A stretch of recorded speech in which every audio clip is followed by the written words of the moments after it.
Hi friends, welcome to my channel. இந்த வீடியோல என்ன பார்க்க போறோம்னா, வாட்ஸ்அப்ல உள்ள பின் ஆப்ஷன் பத்தி தான் பார்க்க போறோம். வாட்ஸ்அப்ல நிறைய சேட் இருக்கும்போது ஒரு சேட்ல இருந்து மெசேஜ் வரும்போது அடுத்தடுத்த சேட் கீழே போயிடும். திரும்ப மெசேஜ் பண்ணும்போது அந்த நேமை நம்ம சர்ச் பார்ல தான் சர்ச் பண்ணி தேடுவோம். அதனால இம்பார்ட்டன்ட் சேட்டை மட்டும் பின் பண்ணி வச்சீங்கன்னா இந்த சேட் மட்டும் எப்பவுமே மேல இருக்கும், நம்ம தேட வேண்டாம். அது எப்படி பண்றதுன்னு பார்க்கலாம். ஓகே ஃப்ரெண்ட்ஸ், இந்த வீடியோ ஃபர்ஸ்ட் டைம் பாக்குறீங்கன்னா மறக்காம சப்ஸ்கிரைப் பண்ணுங்க. பக்கத்துல பெல் ஐக்கான் இருக்கும், அதையும் கிளிக் பண்ணுங்க. அதோட ஆளுங்கிற ஆப்ஷனை எனேபிள் பண்ணுங்க. அப்பதான் நம்ம சேனல்ல போடுற ஒவ்வொரு வீடியோட நோட்டிபிகேஷன் உங்களுக்கு மிஸ் ஆகாம கிடைக்கும். வாங்க வீடியோக்குள்ள போகலாம். ஃபர்ஸ்ட் வாட்ஸ்அப்பை ஓபன் பண்ணலாம்.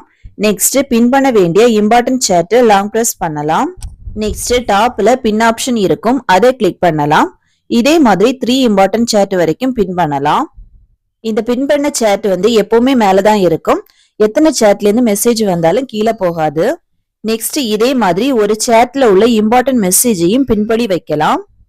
சேட் பேஜ்லயும் ஒரு மெசேஜ் வரும்போது அடுத்தடுத்த மெசேஜ் மேல போயிடும். இதனால இம்பார்ட்டன்ட் மெசேஜை பின் பண்ணி வச்சா அது டாப்லயே நம்ம எப்பவுமே பாக்குற மாதிரி இருக்கும். அதுக்கு பின் பண்ண வேண்டிய மெசேஜை லாங் பிரஸ் பண்ணலாம். நெக்ஸ்ட் டாப்ல இருக்கிற 3 டாட்டை கிளிக் பண்ணலாம். நெக்ஸ்ட் பின் ஆப்ஷனை கிளிக் பண்ணலாம். நெக்ஸ்ட் இதுல 24 hours, 7 days, 30 daysன்னு 3 ஆப்ஷன் இருக்கும். இதுல நீங்க பின் பண்ணி வச்சிருக்க மெசேஜ் 24 hours வரைக்கும் டாப்ல ஷோ ஆகணும்னா 24 hours செலக்ட் பண்ணலாம்.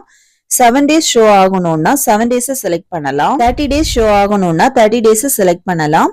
நான் இதுல 24 hours செலக்ட் பண்றேன். நான் இதுல பின் பண்ண இந்த மெசேஜ் டாப்ல 24 hours வரைக்கும் நம்ம பாக்குற மாதிரி ஷோ ஆகும். ஓகே ஃப்ரெண்ட்ஸ், இந்த வீடியோ உங்களுக்கு யூஸ்ஃபுல்லா இருந்திருக்கும்னு நினைக்கிறேன். இந்த வீடியோ பிடிச்சிருந்தா லைக் பண்ணுங்க, ஷேர் பண்ணுங்க, கமெண்ட் பண்ணுங்க.